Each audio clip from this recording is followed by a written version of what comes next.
Bem, pessoal, retomando aqui, então a gente estava abordando a questão dos impactos, né, dos efeitos das ideologias de liberdade contra todo autoritarismo, contra toda a ortodoxia. E aí a gente, sendo bem mais claro aqui, mais específico, na verdade, né, acerca desses pensamentos, a gente percebe que o berço, né, da Revolução Francesa, ali, o Estado francês, ele através da Assembleia Nacional, ele a partir de 1789 ele começa a tomar uma série de medidas contra a instituição igreja, né, Igreja Católica. A primeira é que em 1789 ele torna estatais, né, todas as terras da igreja. Então, todas as terras da igreja, o Estado francês ele torna estatais, sendo que o povo tinha a possibilidade de aquisição dessas terras. Também em 1790, né, a coisa vai caminhando, a mesma Assembleia, essa Assembleia era a espécie, né, é a Assembleia da Revolução, ela que vai gerir todo o processo revolucionário e vai pensar em termos de organização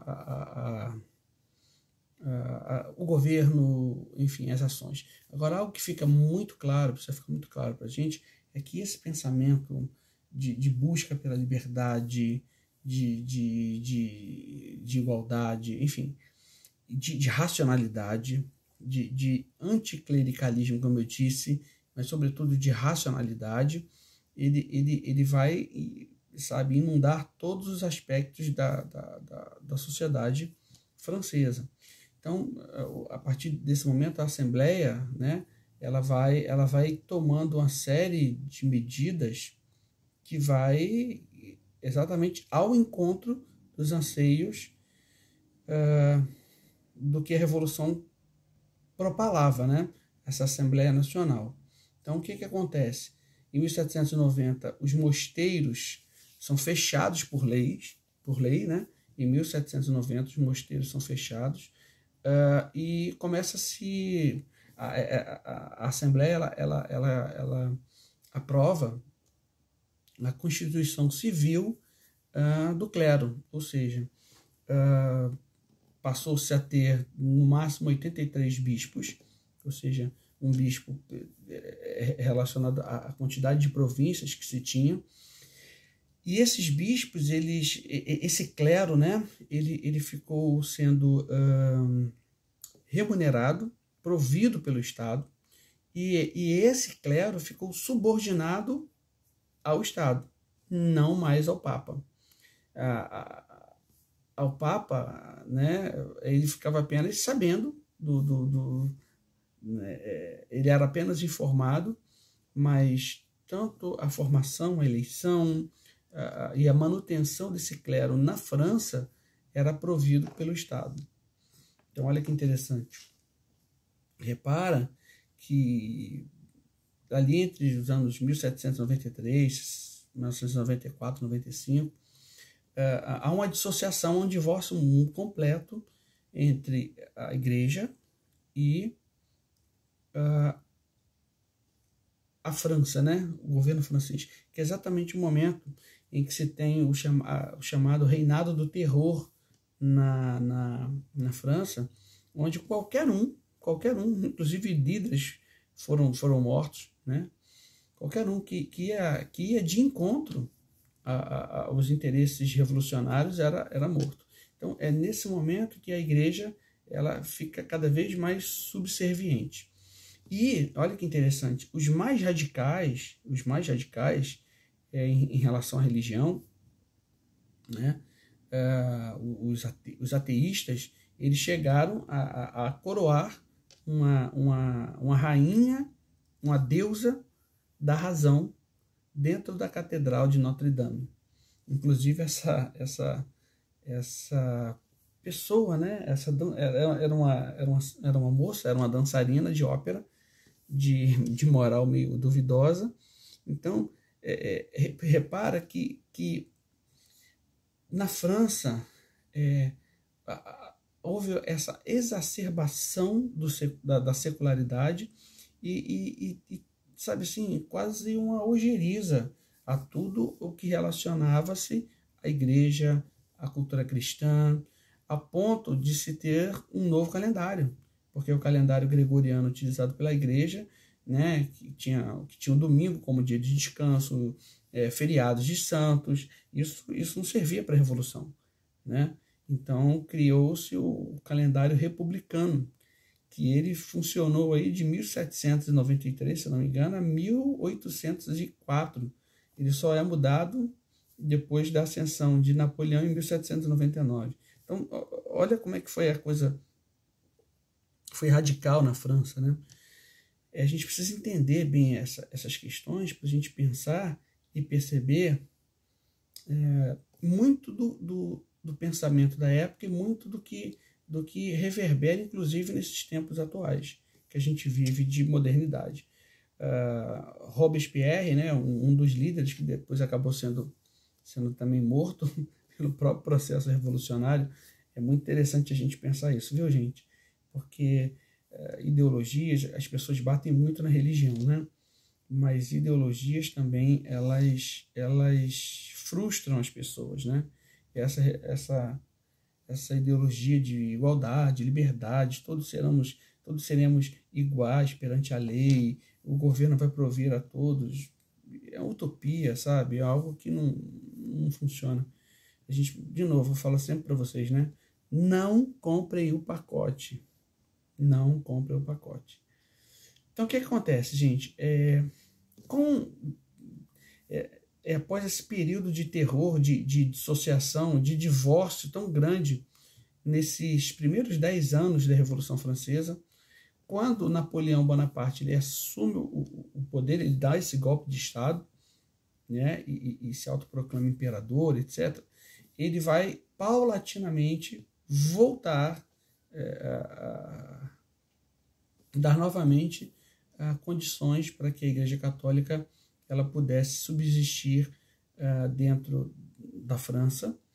Para vocês terem ideia, gente, foi tão radical porque o Papa foi preso. O Papa, nesse período, né, dos primeiros 10 anos da Revolução Francesa, 1789 a 1799, o Papa foi preso, foi levado para a França e acabou morrendo lá. Então, foi tão radical a coisa que é muito complicado a gente pensar. Então, com a ascensão de Napoleão, houve paulatinamente essa percepção e autorização para que os franceses novamente pudessem ser católicos. Uma coisa que é interessante, e vale aqui uma assertiva, um pensamento, uma crítica. Eu penso que os revolucionários na França, eles não perceberam tamanha a resiliência que o cristianismo tem, além de uma coisa muito importante. O cristianismo ele dá esperança às pessoas, né? Você pega lá o pobre, a pessoa muito simples, ela tinha a esperança pautada onde? Na religião. Coisa que por mais que a revolução, os ideais da revolução, a ideologia buscou fazer, ela não conseguiu, ela não foi capaz de ter a mesma receptividade e ter a mesma, como é que eu vou dizer, não só receptividade, gente, mas a mesma força que o cristianismo, de um modo geral, aí lá representado pelo catolicismo, ele tem, né? Então, repara que como aquilo que eu disse para vocês, né? O cristianismo ele tem uma resiliência incrível, e aí, dentro do catolicismo há uma coisa bem interessante, que desde que da ascensão de Napoleão até ali finalzinhos do século XIX, a igreja de Roma, ela vai aos pouquinhos retomando aquilo que o processo revolucionário tinha tirado dela. E algo que é bem interessante é que nesse contexto aí, eu já estou trabalhando no século XIX, né, o início do XIX, que perpassa todo o XIX, né, até ali mais ou menos 1870, a gente vai percebendo um processo de recuperação da igreja. É aquilo que eu falei, né? São momentos de altos e baixos, né? De surgimentos e de vicissitudes, ou seja, situações adversas. Uma das coisas que favoreceu esse retorno, né, essa contramedida do catolicismo e da própria cristandade como um todo contra esses pensamentos, foi exatamente um pensamento, uma ideologia filosófica que era o romantismo. Que o romantismo ele trouxe uma revolta contra a ideia do racionalismo. A gente já tinha falado isso numa outra aula. Ele vai mostrar que o racionalismo não resolve tudo. Lembra a era da razão? O iluminismo é isso, né? Que a razão resolve tudo, e que o importante é ser racional, ser individualista. Não. O pensamento romântico vai falar, olha, tem muito mais a ver com o coração, muito mais a ver com a experiência, e todo esse movimento ele vai favorecer ao papado e sobretudo, a religião de um modo geral, né? Porque enquanto eu tinha a glorificação do homem no racionalismo, né, no cérebro, com o romantismo eu tenho muito mais a glorificação do coração, da necessidade da religião. Olha que importante, olha que interessante. Um outro fator importante aí em termos filosóficos e ideológicos é o próprio Immanuel Kant, né, o último grande filósofo do iluminismo, ao ele, na sua obra Crítica à Razão Pura, dizendo, né, que a razão não resolve tudo, que existe, embora ele fosse racional, tá? Mas ele dizia o seguinte, olha, através da razão eu não consigo entender Deus, mas eu não posso dizer que ele não existe.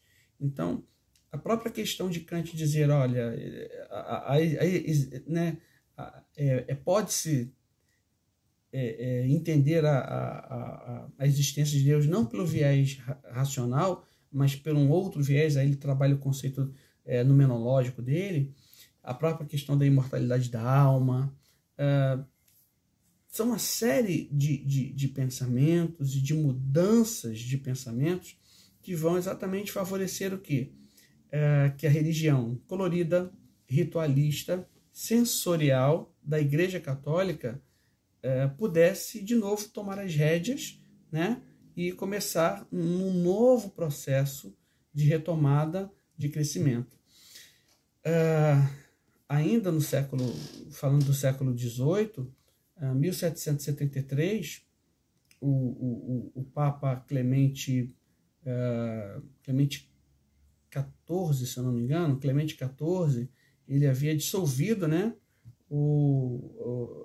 a ordem dos jesuítas, que é uma ordem importantíssima, e esse tempo todo a ordem ela ficou arrefecida, se a gente pode dizer assim, até que em 1814, ou seja, a primeira década, olha como é que é um processo de retomada, né? Aquilo que eu disse a vocês, desde Napoleão até o finalzinho do século XIX, a igreja, à medida que teve essas problemáticas, essas crises, ela vai também, ao mesmo tempo, tendo movimentos de recuperação. Então, o Papa Pio VII, através de uma bula, ele reestabelece de novo a Companhia de Jesus, e eles, sem demora, já vão para a obra educativa, questão educacional e, sobretudo, missionária, de divulgação do catolicismo. Documentos, né? Aí a gente amplia um pouquinho mais o nosso horizonte de análise, que a gente estava focando muito na França, nessa questão, sobretudo, de revolução e pós-revolução. Imediatamente com essa questão da restauração da ordem, né, jesuíticas, vários dispositivos que proibiam aos católicos de terem cargos públicos, por exemplo, na Inglaterra, votos, etc. Essa coisa é derrubada em 1829, através do ato de emancipação católica, e a igreja anglicana na Irlanda, ela é desoficializada, ou seja, é um processo de retomada, começa a acontecer um processo de retomada, e essa retomada ela ocorre de um modo mais contundente a partir do papado de Pio IX. Pio IX, que governa, né, o trono papal ali de 1845 a 1878, ele particularmente, esse papa, ele vai ter uma função muito especial, muito importante nesse momento de retomada, devido a todo esse processo de anticlericalismo, como a gente já tinha comentado. Ele vai trabalhar tanto aspectos políticos e teológicos, tá, dentro da estrutura da igreja, para reafirmar o quê? Exatamente tudo aquilo que a Revolução pregava, ele vai afirmar exatamente o contrário. Então ele vai reafirmar a autoridade, a tradição, uma série de coisas. Ele vai embasar novamente, como se fosse uma construção de um muro contra todo esse bombardeamento de pensamentos revolucionários. Então, um exemplo, ele consulta apenas alguns bispos e ele mesmo proclama um dogma, que é a doutrina da Imaculada Conceição de Maria. Ou seja, Maria, ela não teve nenhuma mancha, né, de pecado original nela. E isso passa a ser um dos dogmas da igreja, e para a salvação seria necessário crer nesses dogmas. Outra coisa que ele faz em 1864, ele promulga, né, o sumário de erros. O que é isso? Ele condenava as novas filosofias, como esse idealismo revolucionário, o próprio socialismo, doutrinas contra o papado, né, da autoridade papal, casamento civil, ele condena, a crítica da Bíblia, a secularização da educação. Olha que interessante, né? A secularização da educação, na perspectiva deles, né, a educação estava atrelada ao viés religioso. A questão da tolerância religiosa ele também condena, tudo nesse ato, até que o clímax desse processo ele acontece no Concílio Vaticano I, né, onde acontecem três coisas interessantes. Primeiro, a Unam Sanctum. O que é isso? A salvação, ela vem através da igreja. A segunda coisa, não menos importante, é exatamente, a gente já tinha comentado sobre isso, a questão da infabilidade papal, estabelecida no Concílio Vaticano I. E a outra coisa é colocar em pé de igualdade as escrituras, ou seja, a Bíblia, e todo o arcabouço teológico, doutrinário, dogmático, ortodoxo. Então, ou seja, a tradição ela é tão importante quanto os escritos bíblicos. Os escritos bíblicos são importantes, as Sagradas Escrituras são importantes. No entanto, naquilo que as Sagradas Escrituras elas ficam nebulosas, elas não são muito claras, a tradição da igreja vem para suprir essa necessidade. Repara que é uma coisa muito interessante, que a própria declaração de infabilidade papal, né, pelo Concílio Vaticano I, que assinala esse ápice dessa obra de restauração da importância do catolicismo na Europa, né? Ela vai muito perto cronologicamente da perda do próprio poder político que a Igreja Católica ela tem, sobretudo porque esse movimento do anticlericalismo ele fica arrefecido, mas ele não acaba, né? Há uma mitigação dele, mas ele permanece. E fruto desse processo ainda do anticlericalismo, da necessidade de liberdade, dos ideais da própria Revolução, a gente tem problemas dentro do próprio território da Igreja, em termos de região geográfica. A Igreja, né, ela tinha uma coisa que assim, era exatamente a representatividade de tudo aquilo que a Revolução ia de encontro, que eram os estados papais. O que eram esses estados papais? Lá na Itália, né, várias regiões da Itália eram governadas efetivamente pelo Papa. O Papa ele não era apenas o líder espiritual, mas ele era o líder de governo, o chefe de Estado daqueles estados papais. Até que, em 1870, ali, né, da segunda metade do século XIX, essa onda de nacionalismo, de necessidade de liberdade, de anticlericalismo, de laicismo, olha só como é que são uma série de pensamentos, uma série de coisas que vão se somando a esse processo todo. O rei da Sardenha, Vítor Emanuel II, ele toma os estados papais, né, e ele anexa ao novo reino da Itália. A Itália que a gente conhece, viu, pessoal? Nasce aí, em 1870. Não só na Itália, ainda tem essas questões de querelas, né, de poder político. O chanceler Otto von Bismarck, um dos grandes influentes aí do século XIX, ele vai exatamente também de encontro, ele percebe, ele entende que essa internacionalização da Igreja, né, a Igreja Católica, ela vai muito além da questão de nação. Para Bismarck, isso é um empecilho para a formação do Império Alemão, do Império Germânico, né, da unificação do Império. E então, em 1872, ele expulsa os jesuítas da Alemanha, da região da Prússia na época. Ele aprova leis de secularização da educação, colocando toda a educação dentro do arcabouço, do guarda-chuva do Estado. Ele autoriza, né, ele torna obrigatório o casamento civil e exige que todo o clero ele frequente as universidades do Estado. Então, repara que é um processo, gente. É como se fosse batalhas, né? É como se fosse dentro de uma guerra, batalhas. Ora as ideologias do século XIX, o processo de anticlericalismo ele vai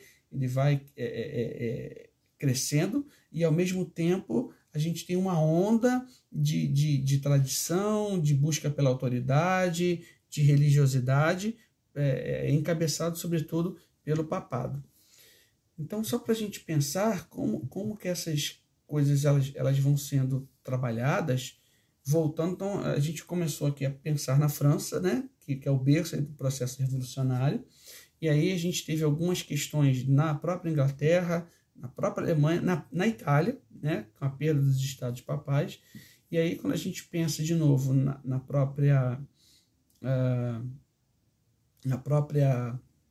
França, a gente percebe que em fins ali do século XIX, tanto freiras quanto monges são afastados por lei das atividades educacionais e é aprovada então uma lei de secularização da educação. Repara, gente, como é que o século XIX, finalzinho, sobretudo a segunda metade do século XIX, ele molda, né, o mundo acadêmico que a gente tem hoje, esse mundo acadêmico secular, esse mundo acadêmico que em certa medida ele tem ojeriza a questão religiosa. Há pouco tempo atrás, né, o finalzinho do ano passado, estava se discutindo essa questão no Brasil aqui, aí foi até o Supremo Tribunal Federal para decidir se os estados, enfim, os municípios tinham autoridade para colocar dentro do currículo das escolas a educação religiosa. Tá vendo como é que advém daí, desse anticlericalismo do século XIX, todo esse processo, todo esse receio de dominação, né? em seguida do Papa Pio IX, que foi o Papa do Concílio Vaticano I, assume o Papa Leão XIII, que era um jesuíta. Qualquer semelhança com hoje com Francisco é mera coincidência, mas ele tinha uma formação administrativa bem importante, e ele promulga, então, em 1891, uma encíclica chamada Rerum Novarum. O que é isso? Queria dizer o seguinte, que tudo que a igreja fazia antes, que estava tendo dificuldade de continuar a fazer por causa dessa questão, dessa filosofia revolucionária, ele propôs uma nova ideia, a formação de quê? De associações dirigidas por católicos para atuar em diversas atividades sociais, econômicas, de benemerência, né? de cuidados, enfim, de aspectos sociais. Então, repara que o papado, o tempo inteiro, ele ele foi resistente, entende, gente? Ele foi resiliente a todo esse processo de desenvolvimento dessa busca por liberdade, né? E alguns fatores são importantes a gente pensar para que a gente perceba que a igreja ela não foi demolida, entende? É esse processo de resiliência, de própria resistência da cristandade, do catolicismo na Europa contra essas questões, né? E vale uma coisa importante, só para a gente pensar, enquanto nós protestantes, acho que eu já comentei isso em outra oportunidade, o modernismo nunca foi para o catolicismo o problema que ele acabou se tornando para o protestantismo. Exatamente por quê? Porque dentro do catolicismo havia essa estrutura muito bem arrumada, muito bem engendrada na figura em torno do Papa, né? Figura de autoridade, todos estão sob o guarda-chuva papal, então fica muito mais difícil de você conseguir demolir uma estrutura dessa. Ao passo que no protestantismo a gente não tem um líder, né? Que represente todo o protestantismo. A gente tem várias igrejas, várias denominações, a luterana, a anglicana e por aí vai, tá? Então, assim, só para a gente concluir essa parte, uma coisa que precisa ficar muito clara é esse processo de resiliência e como é que eu posso dizer, de obstrução mesmo a esses pensamentos revolucionários.